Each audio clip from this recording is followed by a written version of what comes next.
This podcast is sponsored by Relevant. It's a new iOS app to consolidate the media you want to see in a place you control. With Relevant, you stay up to date with things you're actually interested in. You tell Relevant what's relevant to you, and you'll be given all the content you love from all across the internet, all in one place. It's available on iOS devices and coming soon to Android. Be the first to know with Relevant.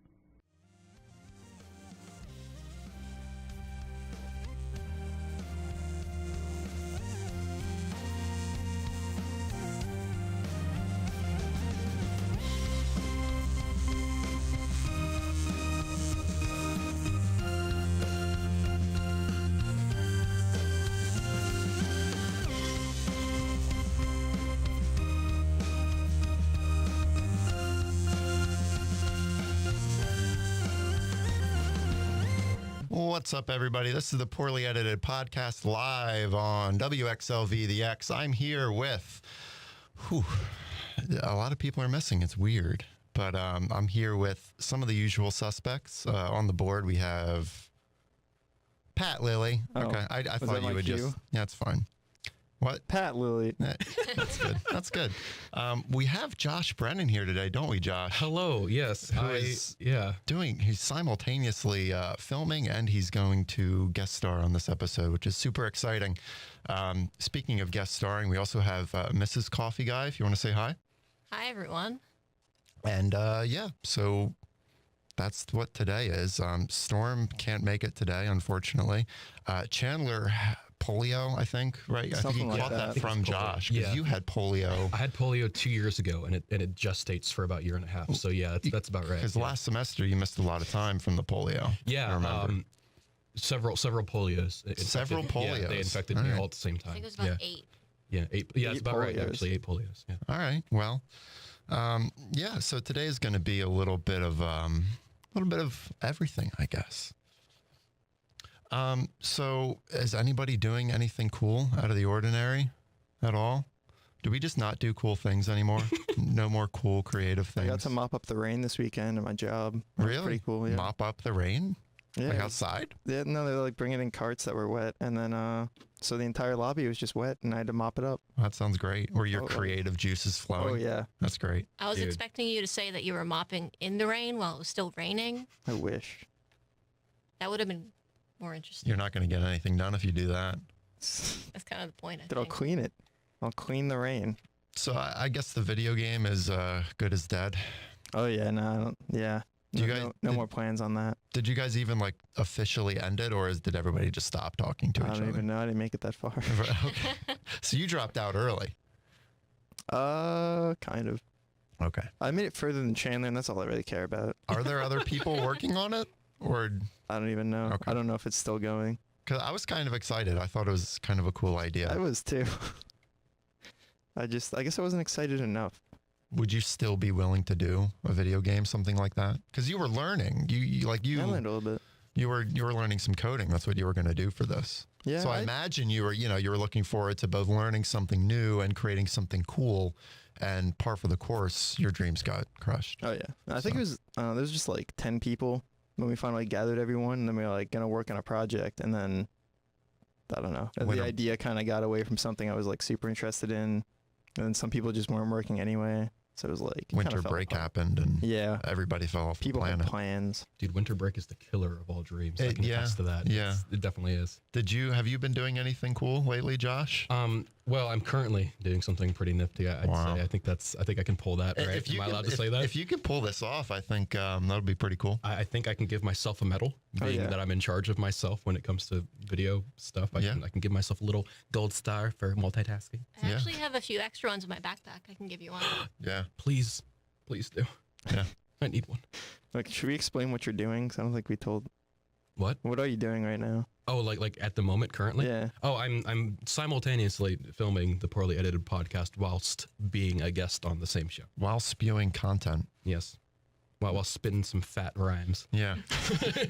I don't want to hear you try to rhyme or rap. I don't think that's gonna. Can you rap? No. Are you sure? Very. You want to find out for sure? Definitely not. I've heard him rap. We should have him rap. He's just shy. I just met her today. Oh, is he good? If I drop you a beat, can you rap? Oh, If you drop a beat, I can run out of the room very quickly. I can definitely. That works too. If we drop a beat, will you catch it?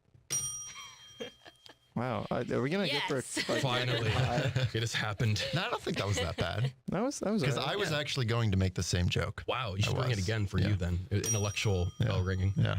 No, I get to ring it for you. You don't get to ring your own bell. You can ring. That's actually a fair point. Yeah. So That's true. So you had brought up, Josh, that winter break is in fact the ruiner of all dreams. Do you have any good stories about that? Well, it's not so much Sad stories, I guess. Oh, dude, it's not so much like a specific story. It's more just like a thing that I have noticed about breaks in general. Because I think that what a lot of people, especially creatives, go through is that like when they're given like a ton of free time, they're like, heck yeah, dude, I'm gonna like devote all my energies towards making things. But I think that you find out very quickly that like when you actually are running for your life, like when you have zero time is when you create like the best stuff. Oh, for sure, yeah. And then it's when you're on like winter break or summer break or spring break, whatever it may be, that you just like sleep the entire time. Yeah. I mean, that's me like through and Or just do something completely unproductive for the entire time. I know Chandler has talked about that in the past as well. Definitely. Or at least like having to cram is when all of his best work happens. So, yeah. Too bad he's polio. Yeah. It's a shame. Rest in polio. No, he's doing good. From what I understand, I mean, the last I talked to him, he had to go to the hospital, but he's all good. I guess it was just mostly dehydration or something. I don't know. I guess he's back home now, so that's good. I don't know. I'm sure we'll get some sort of story. But tune in next time for that. Yeah, tune in next week. Hopefully we can tune in next week and Chandler will be here. So, this is hard. What? Doing this, I'm already finding out this is very difficult. Sorry, like holding the camera. You look like you're doing a great job from here. Why? Thank you. I appreciate it. Not a problem. It's a fun challenge. Other than that, we just got back from DC. Mrs. CoffeeGuy and I. Yeah, we did. It was a good time. We went to the Air and Space Museum and the American History Museum. Yeah. Not all that related to what we do here, but no, it was cool. We hadn't been to DC before, so we wanted to head down there and... No way. Yeah. Dude, that was your first time going to DC, huh? First time going to DC. That is sick. I'm sorry, that's like really exciting. Did you say the sea? You've never been to the district before? No, I just slurred DC, so it sounded like a slang. It was like, do you go to the sea? Is that what they call it? The ocean? We've been to the ocean. I've been to the ocean. Now they call it that. They call it the ocean. Traffic was horrendous, but we had a good time. I think once we got ourselves situated, it was a good time. The museums were really cool. There's so many museums there that you can go and check out. And most of them are free, and you can spend an entire day in there. There's so much cool stuff. And actually, Sam had brought this up too. I think creative people would probably have a really good time there. There's so much art, and there's so much there's so many cool miniatures there if you're into that sort of thing. There's so like scale models of stuff that are super detailed and a lot of really cool stuff. I know Sam's really into that sort of thing. I'm really into that sort of thing, especially from like a film perspective. Yeah, those little miniatures were definitely my favorite part of the whole trip. They had some really, really neat designs, and they had taken like concept theories from ages ago of like the first planes and what they would look like, and they made them into miniatures. And they're clearly things that would never work in real life, but they made them into miniatures, and it was so imaginative and astounding to see that in real life. Well, there was like a giant air balloon sort of thing, almost like something you'd see out of BioShock Infinite. Yeah, it was a ship in the sky, and the most incredible parts of that was it's so useless. I mean, they had an anchor coming off the side of it, an anchor in the sky. What is that going to do? That should work if you like hook it around a tree or a building. A building. You know, apparently the original Empire State Building plans had like plans for blimp docking on top of it. Really? Wow. I'm sure they fact check that 'cause that sounds fake. That's super interesting. Yeah, it's so weird how. That does sound fake. It does. There's no way that's real. I love how like you immediately said that. You were just like, I don't know, man. Every fun fact I get is off Reddit, and I never fact check them on Reddit. And I'm like, none of this could all just be true. Or fun facts false. from the internet in general are a little sketchy there. Oh yeah. In your defense, though, I have noticed that like pretty much all of the like original like ancient plans for like manned flight, like going all the way back to like Da Vinci and like people that were like just like thinking of the concepts of flight, like they were always irrationally like not functional. You know what I mean? Like some of Da Vinci's work was like a pinwheel. Well, you know they what I mean? Didn't know. Yeah, exactly. You know what I mean? Which, like, yeah, I mean, I'm not saying that to the discredit. Yeah, right. Yeah, I'm not, I could have done it better. Right. But like they just had to come up. They just had to come up with so many ideas. Exactly. Until they finally got something that was going to work. What did Da Vinci really know? Like, what did he know? The code. Gosh dang it! This is. He knew a lot, but I'm gonna butt in here and tell you more about the ship in the sky because I'm looking at a picture of it right now, and some of the cool things they had a little chapel on board. They had some cannons. They also had a cage to keep people in. I like that they had cannons falling at the bottom, just so they could shoot people. down other like blimps or something. You gotta be prepared. It's like I am. Yeah, I have a lot of pictures here. They just took their knowledge of like the sea ships and they just like transferred it directly to airships. That means really if anyone else wants to make an airship, they have to have cannons too, or else they're they're just like there's literally just a real ship and there's just a balloon on top of it. How cool would that be if it really existed? They have a game that's sort of like that. It's called BioShock Infinite. It is. It is cool. Yeah, I really like that where it's like they adopt like an really old design and then make it like modern like that. Where like just I don't know, for some reason their thought processes would be like if something was going to go in the sky, it'd be a boat. Right. Because that's what goes in the ocean. Right. Yeah, it's almost something from a dream that you would see. Yeah. And they just made it into this little exhibit at the museum. And I just think those are the coolest things. I just like to fact checked, and apparently it was true. Really? The original plans included a place for Zeppelins to dock. That was something I was thinking about when we were at the Air and Space Museum. I guess that never really caught on the Aren't there any blimps around here? Blimp Zeppelin thing. Wait, I thought, didn't we just take a blimp to get here though? Well, yeah, but I didn't really want to tell anybody about that. Oh, I'm sorry. No, it's okay. Yeah, so it had anchors for blimps on it, or ports anchors. for ports. It was ports. That's really crazy. Can you imagine if you just went into the city and there were blimps around? That'd be awesome. It'd probably be terrible, but that'd be awesome. Yeah, I feel like we would feel closer, like we were closer to flying cars at that point, just in our heads. Mm-hmm. There was a flying car last week. Tesla. Did it fly? SpaceX. No, they sent a car into space. Oh yeah. It's going towards the asteroid belt, I think. I don't know if that counts. Did they just launch a car into space? I know nothing about this. Pretty much. They just put a booster with a car on top into space. Okay. How did it not like disintegrate? I don't know. I'm sure there was more than that. Okay. I'm sure they figured it out. Like they didn't just take some Ford and launch it into space. It was a Tesla. Okay. It's all about branding. I thought it was like a shot at Ford. I don't know. In what way? Your cars are garbage and we're going to shoot them into space? I don't know. Listen. I don't know. There's a reason that I'm here and that I'm not working for Tesla coming up with ideas. So, well, they did shoot a Tesla into space, so I think that there's that's pretty cool, I guess. Yeah, that's pretty cool.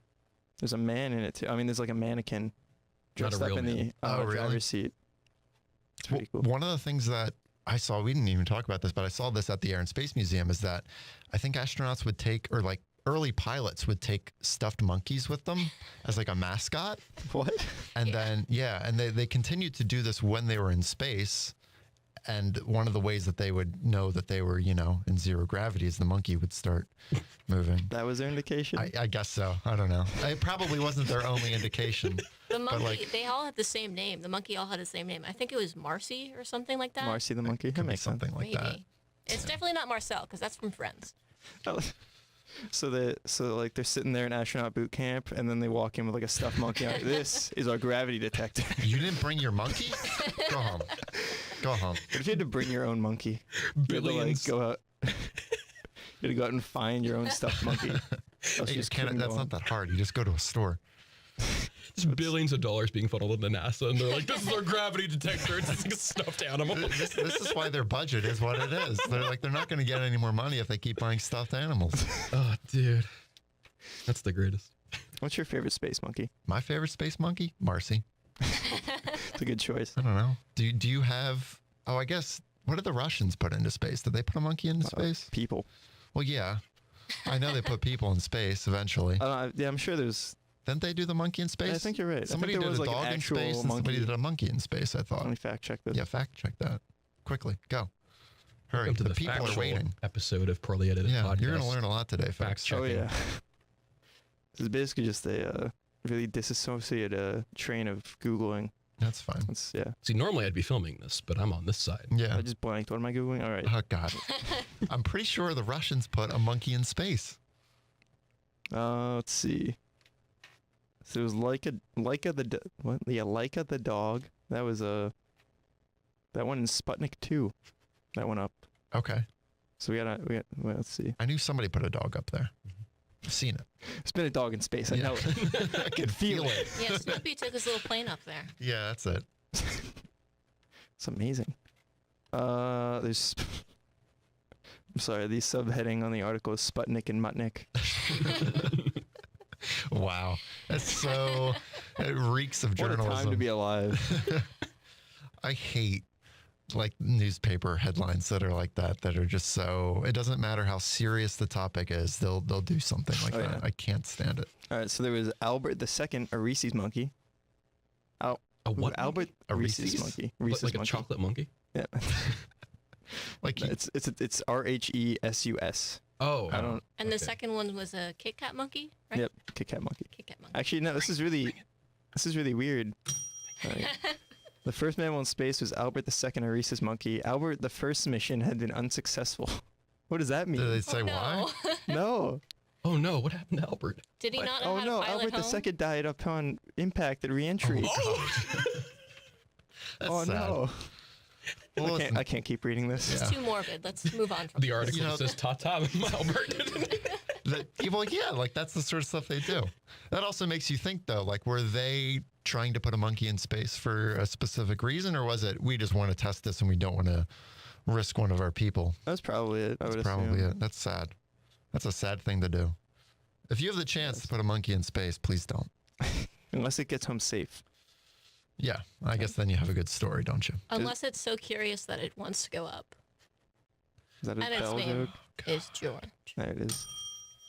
George the Ford. We're gonna wear a hole in this button in this bell by the Yes, time I we're know. out of here. On the Well, I note don't of know the- what a good joke is, so On all I that- tell is bad jokes.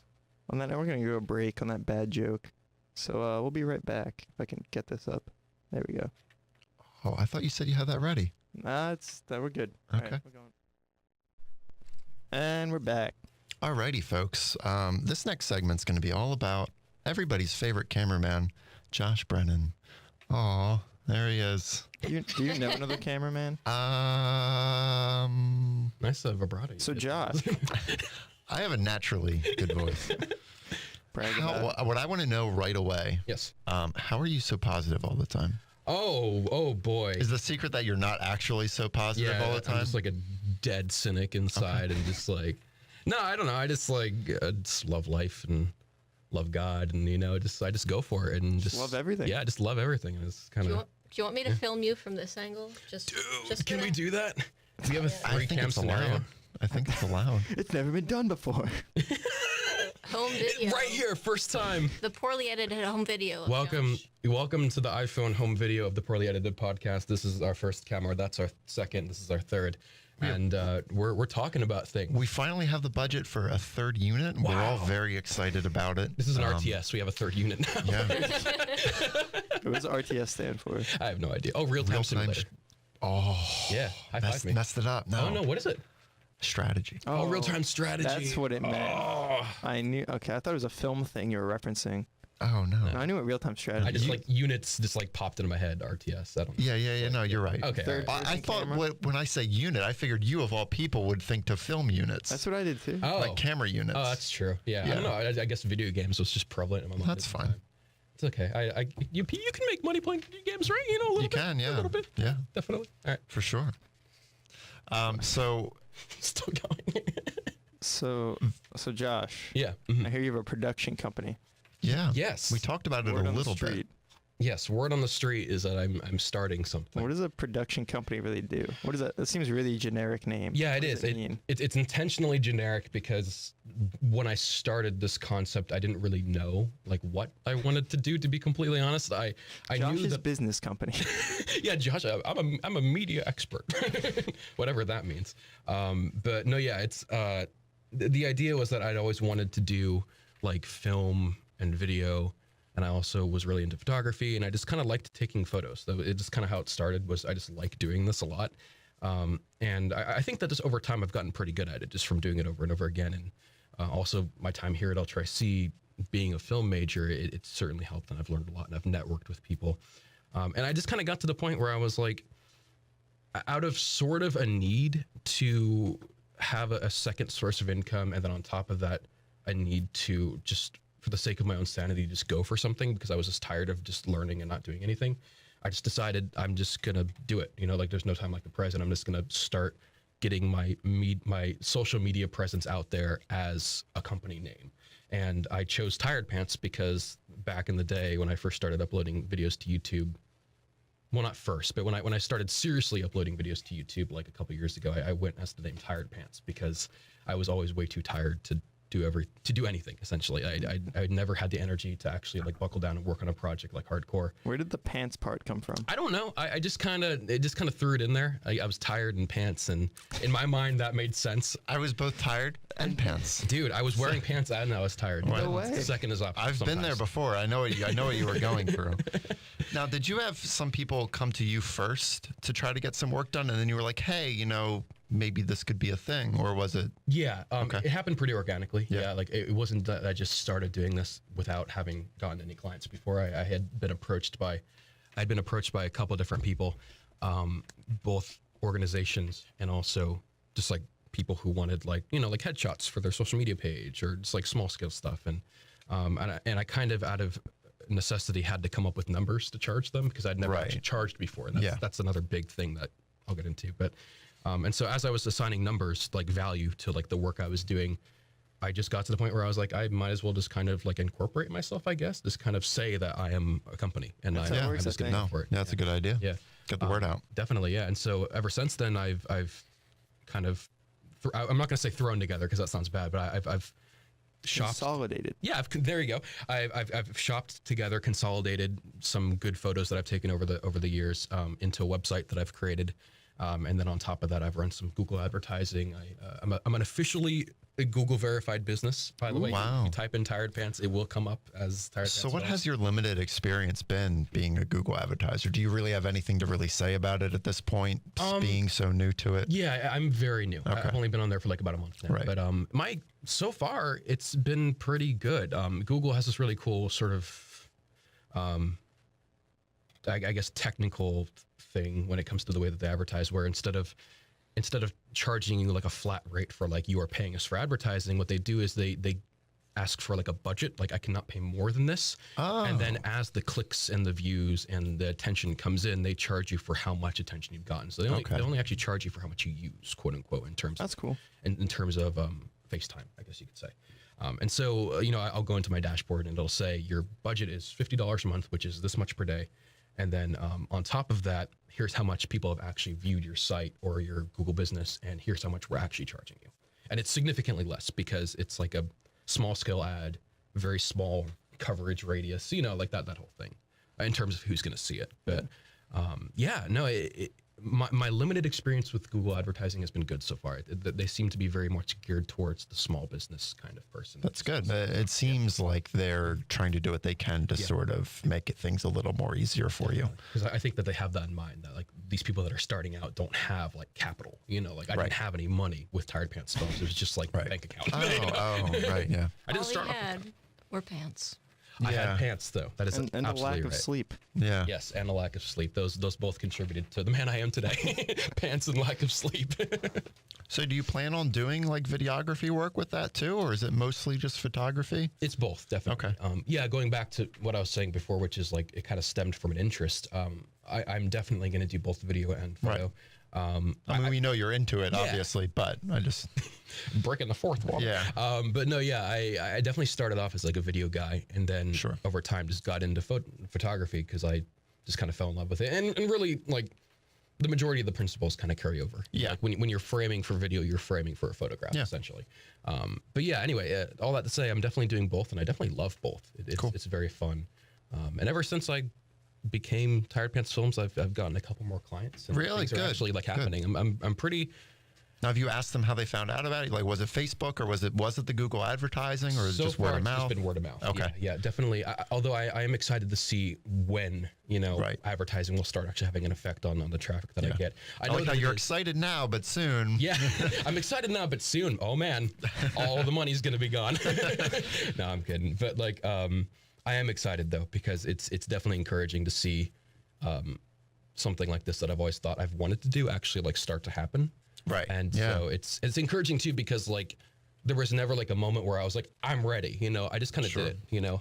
There was never like a golden hour, like, oh, this is the time to do this. I just sort of decided to do it, and I did it. It always seems like that's the case. Yeah, I was gonna say that's pretty much how it was with you us. have to start doing stuff. Yeah. Yep, definitely. I think if you wait around for a moment, Exactly. you're not gonna get it. It'll never come. Yeah. Exactly. That's just the way it is, and I feel like that's what everybody that has ever been looked up to in the world. Now, I'm not saying that I'm looked up to. I'm saying that anybody that has been. You. Oh, thank you, Patrick. Oh, thank you. And anyone that's ever been looked up to has always said over and over again that like the reason why they are the way they are or where they are today in terms of success or money or whatever, however successful they've been in life, it's always been the story of, well, I just kind of did this. There was never like a time to do it. So it's encouraging. Yeah, for sure. Mm-hmm. So you said you needed a second source of income that implies that you are employed. In fact, you don't live in a box yet. It's not by us either, because we also have no money. Definitely not, no. I'm not just a YouTuber. Yes. I've been planning on giving Josh a donut for helping us out, but we'll get to that eventually. One day that was in plans for months now. Yeah. You remember that? That was a concrete thing. You get Josh donuts. Well, he even talked about it at home, but it never happened. You did multiple times. I meant it. I'm going to get him donuts. You're going to get a donut. It almost happened today. And you know what, Zach? Oh, wow. No time like the present. Yeah, well, I'm just waiting for a moment. Once I get that signal that I should get him a donut, I'll get him a donut. Oh, gosh, what have I done? Anyway, you have a job. I do have a job. Really quickly, I'm not asking you to go into detail, but just what's your job? Well, really quickly, basically what my job is I'm what's called a master control operator at a small TV station. So I work at WBPH TV 60. It's a small privately owned TV station. It's a Christian TV station. And master control operator basically means that I'm in charge of making sure the equipment works, right? As it should be? Yes. Not... For me personally, it's not so much equipment based. That's more of like the engineer's job. Okay. I work with a guy who's been in radio and TV for a while, and he's really savvy when it comes to like the technical aspects of making sure nothing actually physically breaks. And he's a really good guy. I've learned a lot from him. Like the definition of master control operator is like making sure the equipment doesn't break and kind of quality controlling. But I am more of the quality controlling side. So like I make sure that like the physical shows, like the files, get loaded into where they have to go, and that I edit the shows too, and I make sure that they're edited properly. And then on top of that, while I'm working, if anything like on air breaks, like if we like lose signal or if like one of the shows crashes or if our on air system crashes, I have to take care of that. So I'm more of like the software quality control guy. So if like the tower breaks, you have to get up there and like start fixing it, right? No, that'd be the other guy for sure. Oh, okay. and that's not job description. That's just me forcing him to do it. I wanted to bring that up because we all know, there's an entire program of film kids. Yeah. Oh, yeah. Very few I've never met anybody else who has a job, at least somewhat in the field that, other than something that was freelance. Right. So how did that come to be? That's a really interesting story. Basically, it was partly due to connections that I had and partly due to just my online presence. And that's another thing too. I'll definitely emphasize the importance of having like a strong social media presence. That goes a long way nowadays. We're in a digital age, and that's how people are found nowadays. I mean, you think of like celebrities or people that are now like... So what were you doing that you think helped out? I just kind of made sure that all of my social media, presences were up to date. Okay. A big one was LinkedIn. I hadn't had a LinkedIn up until my time at LTRC, and then when I started taking classes here, Professor Barron actually really suggested that I get a LinkedIn and that I fill it out, and then that I'd be really thorough with it, including everything from volunteer work to schooling to classes taken, just everything. Right. And so I took like a week, like a solid week, and I just filled everything out. Like I took all the papers that I had across like my entire childhood up through high school, up through college. Didn't leave your house. Didn't leave my house. Sat in that chair. Hardcore hermited. I was like, yeah, dude, it was bad. I had a full beard by the end of it. My profile picture was nothing like it was nothing like what I actually was. And so I finished my LinkedIn profile, and like a week later, someone called me saying they saw my LinkedIn profile and they wanted to hire me. Wow. And that's why I have the job that I have today. And that's actually a true crazy. story. It's straight up just because of the connections that I had, because she knew someone that I knew, which she saw on LinkedIn. And then on top of that, she just saw the qualifications that I had on LinkedIn and was like, yeah, we'll interview him. And that was literally it. So Man. it's definitely important to Awesome, man. be Good for you. present. Yeah, thank you. Thank you. It's Yeah, I didn't realize social media was that much of a like good thing when it came to job searches. 'Cause I've seen like some companies will like look up your Facebook page and that could like cost you the job. I've heard stories about that, or like online or Reddit or something. But yeah, I didn't realize LinkedIn like actually did that. Yeah. Well, LinkedIn is huge. Yeah. I think it's become more important recently. Yeah. Actually, I think that when it first sort of came out, it was more of like a Facebook for executives. It Yeah. wasn't so much like a place to go if you wanted to get your name out there, as much as like, oh, I like am a high and mighty businessman, but Facebook is pinky up. I can't be on Facebook, Right. you know. And so they go on LinkedIn, and then Pinky up.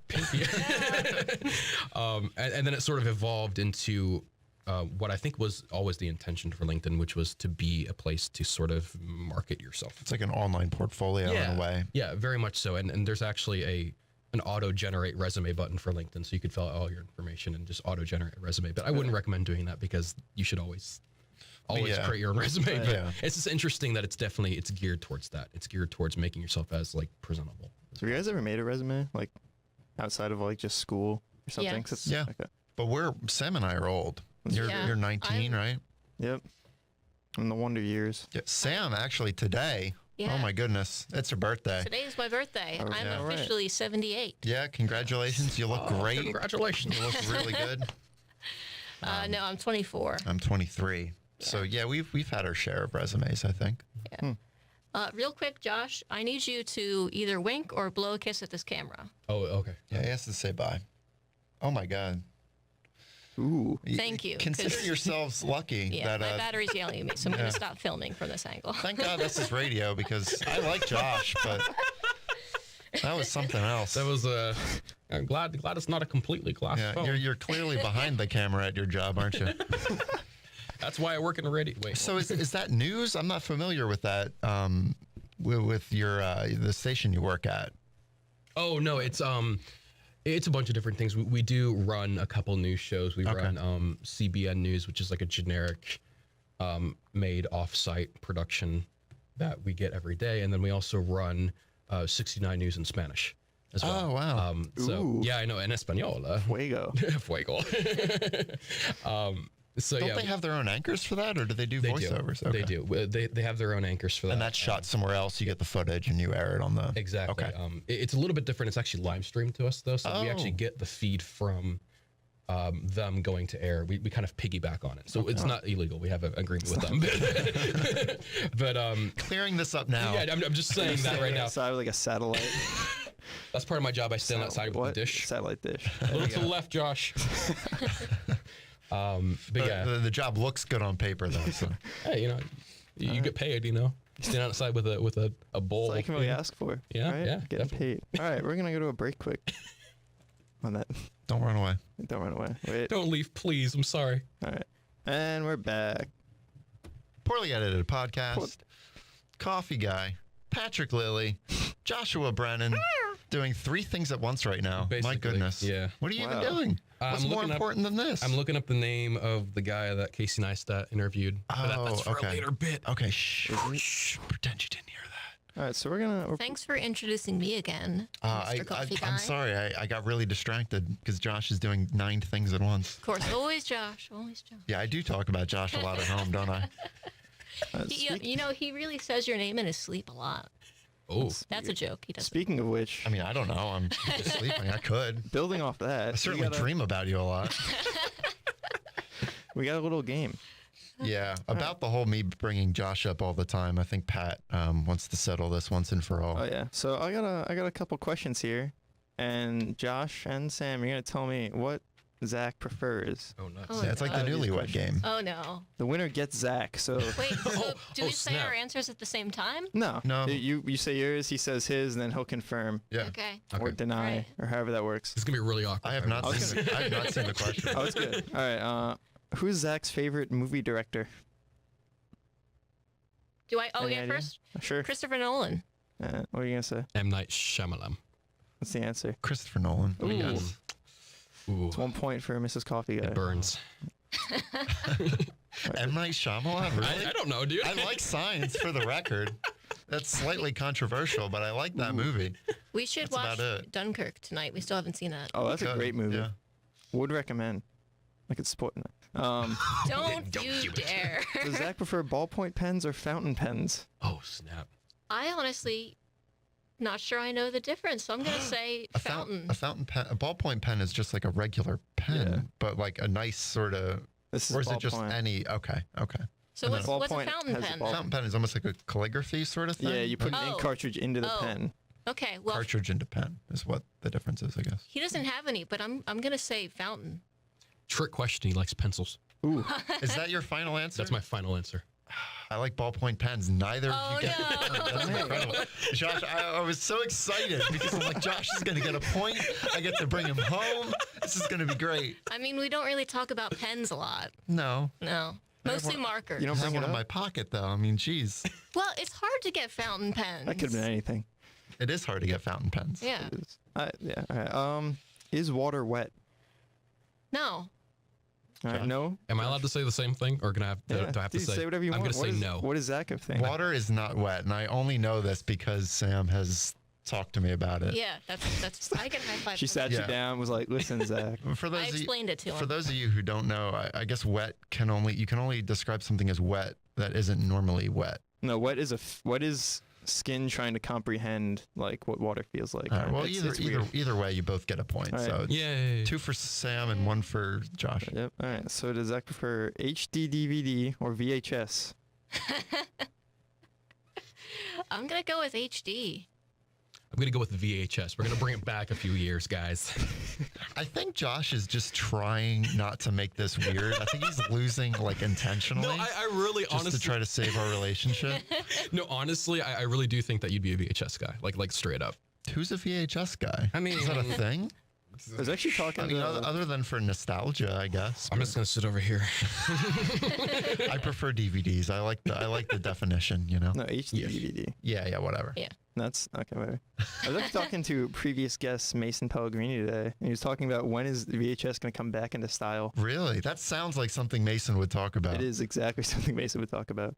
All right, and then Did he have anything to say about it in particular? No. Like, I don't think we okay. ever reached a consensus. okay. We talked We're in about the a middle lot of a of game, random all right? stuff. Let's get on with the Alright, game. that's not important. I want to win. Liquid or stick glue? Ooh.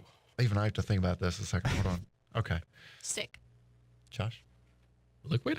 Stick glue. It's true. Stick Do you get the glue. purple Yeah. one that dries clear? No, I don't like that one. Really? No, I just want a regular glue stick. Just the clear one. For the record, I haven't used a glue stick in God knows how many years. But You make arts and crafts all the time. When You was the remember last- that macaroni picture frame you made me yeah, last it was week? good. Stop. How many tickles does it take to make Zach laugh? Well, if he is an octopus, I'm gonna say 10 tickles, but he's not, so I'm just gonna go with 1 right here. He laughed.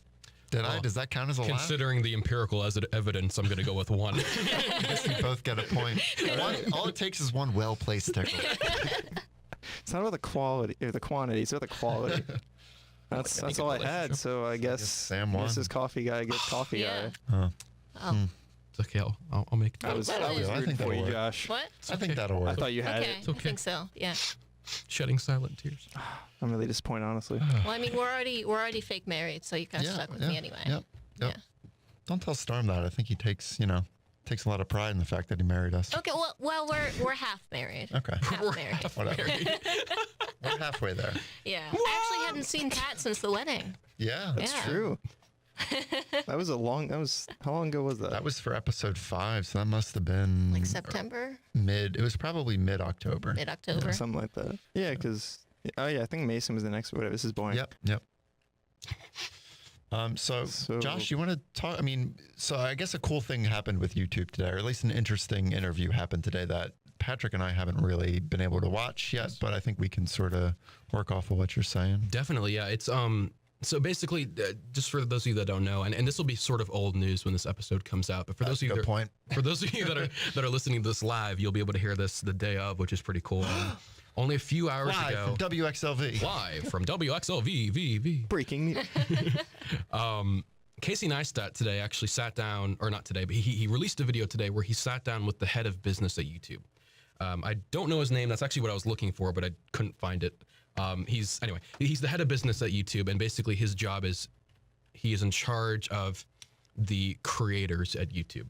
So basically anybody that makes a living off of YouTube, you are directly influenced by this guy. And this is coming at a very important time, as pretty much everybody, like there was always a lot of bad feelings towards YouTube definitely. For a while now, for quite a few years now, and it's only getting worse and worse and worse, and it's only getting worse and worse and worse. Yes, yeah. So this is coming at an important time. Most definitely. I would go further and actually define that as people are specifically concerned, livid with YouTube, whatever you want to say, with how YouTube has been really bad with communication. That's been the biggest thing. Even all the way back in the episode that you were on, we talked about this a little bit. And what I love that you brought up is we were joking about Vimeo, but then you said, really though, like this is the first time that we've heard alternatives brought up in a serious way, because people are like, we have to find something. Well, at the end of the day, it's completely creator driven. You know, like YouTube has to kind of run this delicate balance or game between sort of satiating the desires of the advertisers while at the same time being there for the creators. And that's sometimes a hard line to walk. But at the end of the day, it's really completely creator driven. And so you're right.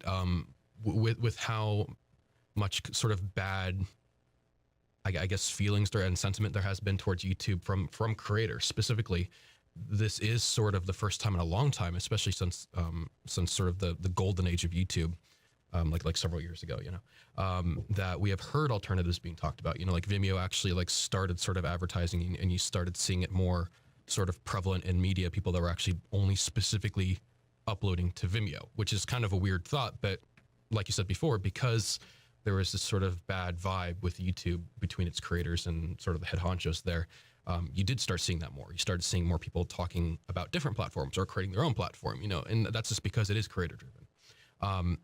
And that's the biggest sort of qualm that people have had with YouTube really is just the lack of communication. You know, creators are so very dependent on YouTube in a way, because while YouTube is dependent on the creators to actually get income and content, and that's what is the heart of YouTube, creators are completely dependent on YouTube for the actual monetary value of their videos, you know, because YouTube is really what places the value on their videos.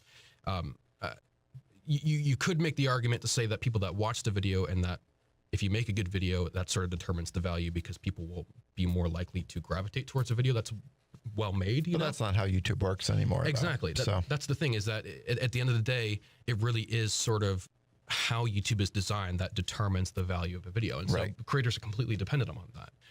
It's not really a free market system. You know, if YouTube had no algorithms for determining what, you know, videos showed up on the homepage or the trending page or whatever, you know, if there was zero interference with YouTube, then it'd be a true free market system of supply and demand, you know, like. Yeah, I was just thinking about that. Yeah. How it's like weird. It is. Became a economic system without them really trying. It really did. Yeah.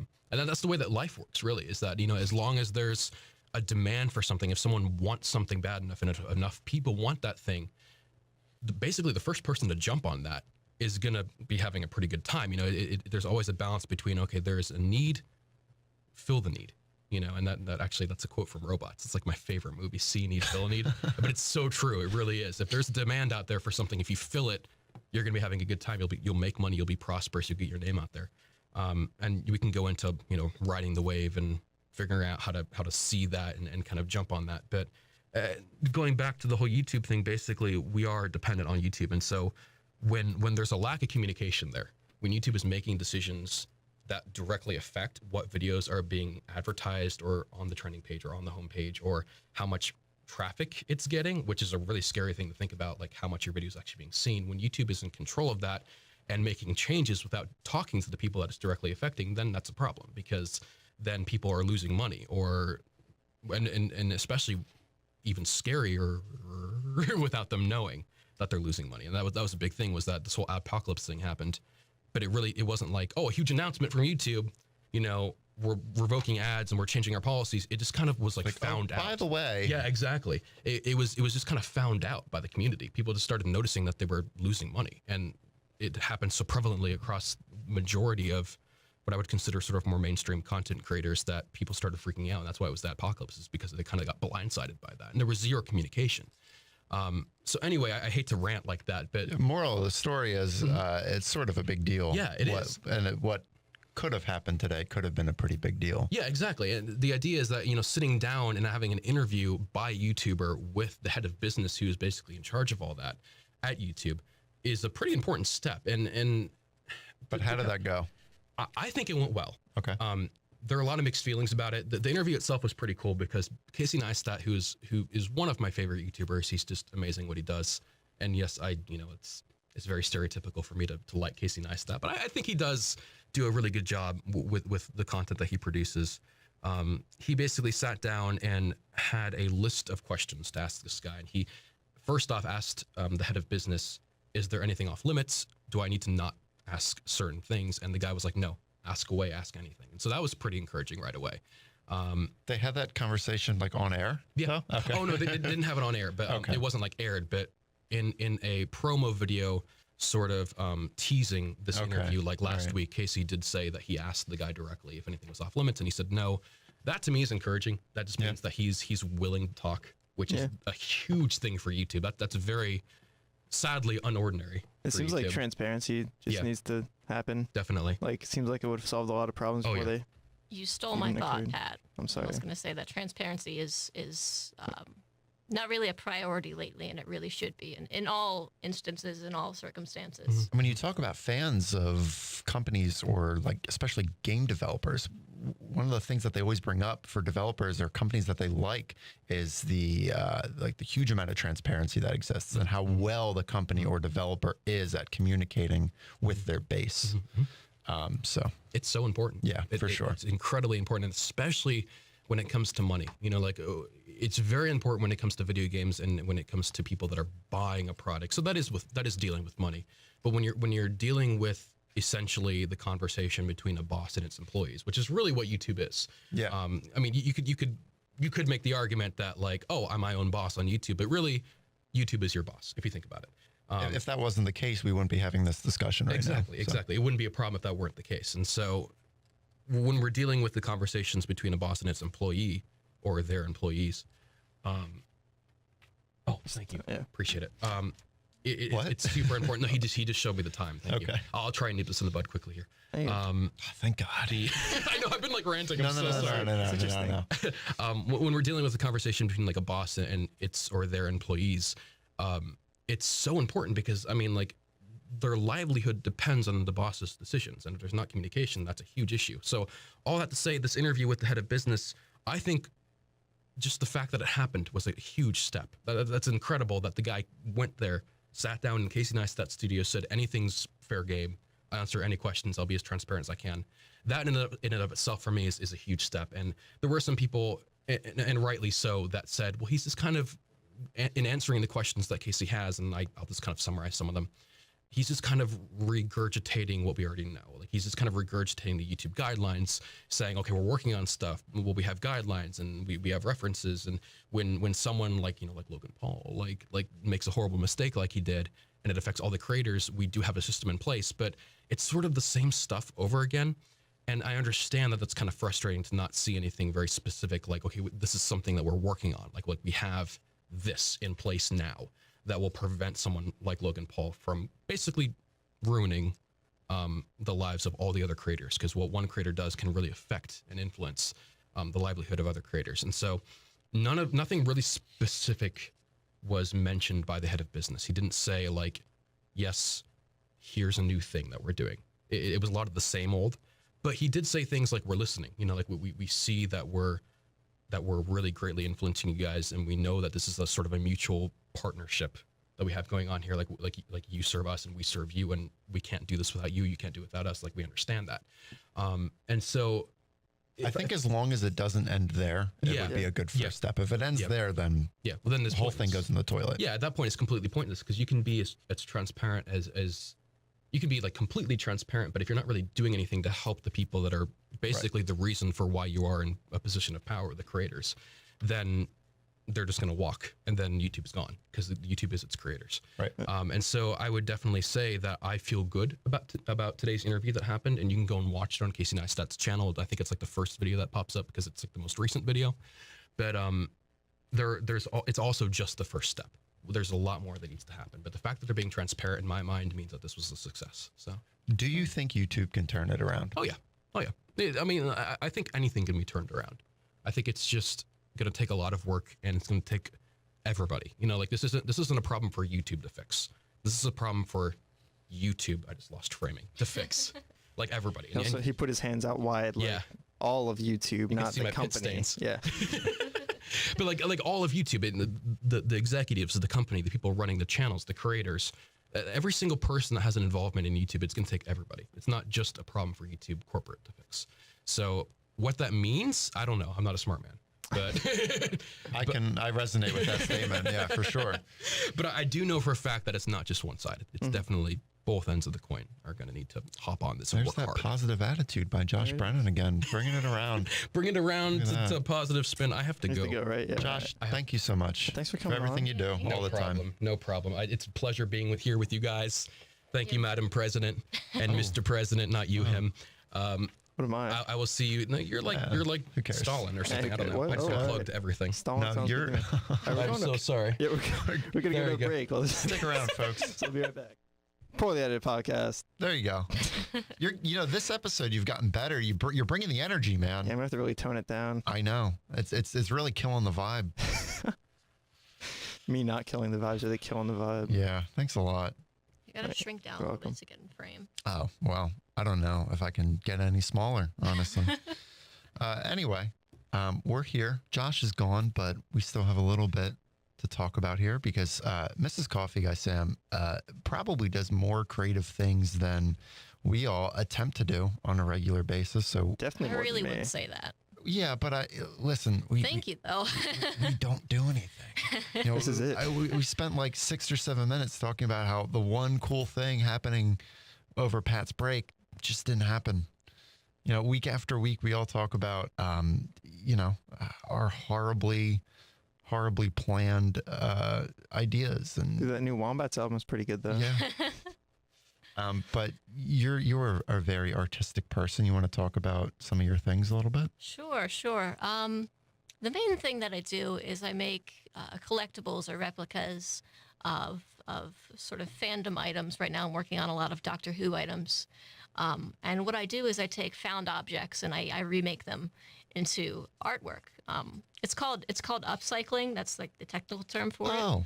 I didn't know there was a technical term for it. I always just called it found object art. Well, that's works too. Upcycling. Upcycling, yeah. It sounds really cool. But yeah, I make replicas of some of the objects on the show, and I'm actually looking into doing that part-time and actually like getting my work out there. And I've started an Instagram page. It's called Space Salvage. You can find me on Instagram now. Hopefully, I'm looking to add more up to that just to get my stuff out there, get it seen, and hopefully inspire other people to start doing their own work. And you use basically junk. You use just things that you find. It could be trash or bolts or Lego pieces sometimes, right? Yeah, it started out with my dad had a bunch of bits and pieces from his garage that he worked on, and he gave them to me, and I looked at him and like, I can probably use these for something. I don't know what he was expecting. I just found this stuff, and he's like, yeah, you can take that. And so I started making artwork out of that, and that was a few years ago. And was that the first time that you started doing stuff like that, or did this come from an earlier age? I've been doing a lot of different kinds of artwork. Right, yeah. Yeah. But I started getting into it a lot a few years ago, and I've been doing that sort of on and off. I worked with a shop over in Bethlehem doing that for a while until they actually closed down. But yeah, I think one of the best parts is that I saw a little bit of artwork that a girl had done because she saw my artwork in the store. And probably the best feeling I've ever gotten was inspiring somebody to do their own artwork and pursue their own dreams. That's really cool. Yeah. Yeah. I've been creating for a pretty long time, probably close to 10 years. And I don't think I've ever inspired anybody to start playing music or just have a creative outlet. That's really neat. You can almost attribute that to when bands perform live and they have a crowd of people singing their song. That must be somewhat of a similar feeling. Yeah, it was. I don't know what that feels like, but it was. Sure, but it was really incredible. And probably one of the best highlights of my life was seeing that this little 8-year-old girl had started doing her own artwork because of me. So yeah, that's pretty much what I do. I've actually been working on.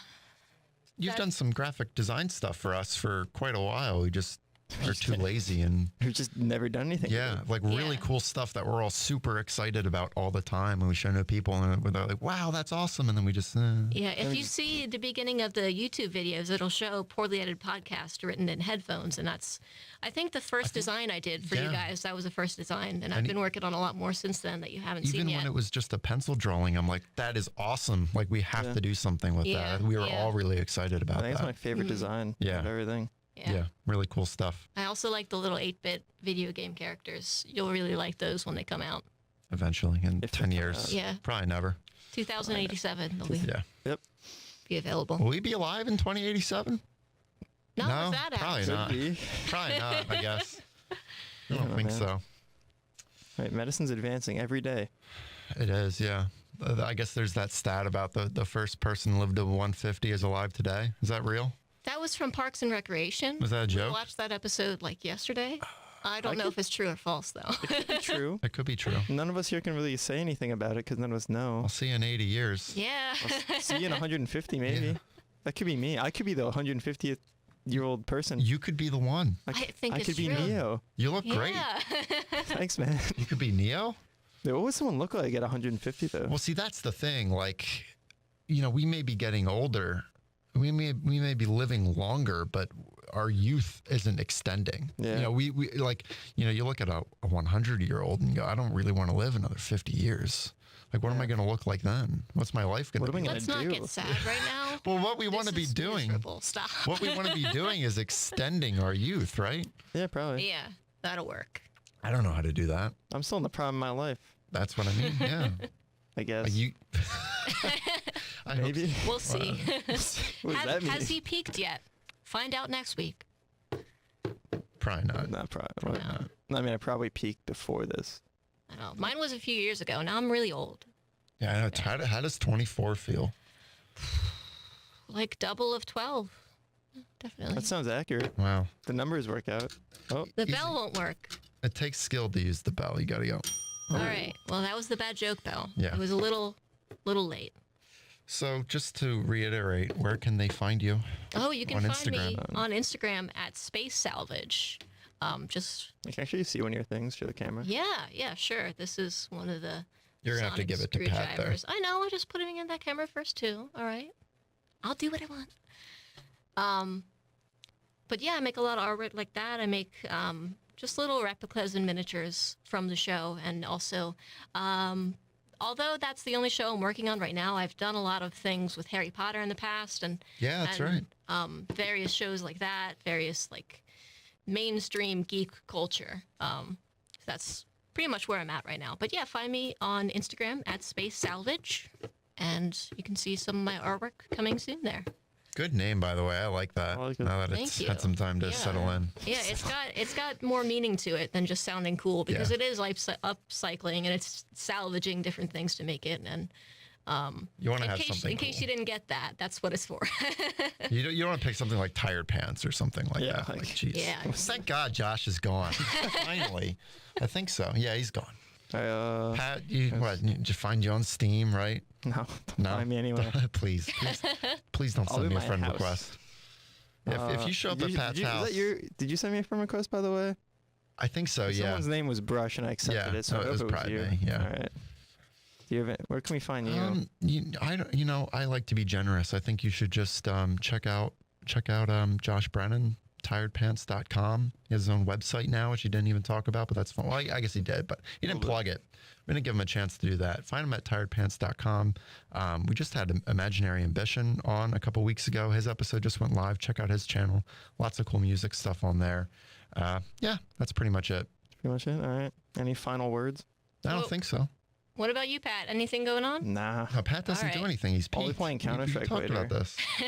Yeah. All right. Find him on Steam. Find me on Steam. All right. Well, thank you guys so much for having me on Absolutely. this week. No, It was great to be here. It was a great birthday present. Yeah. Great time. Good.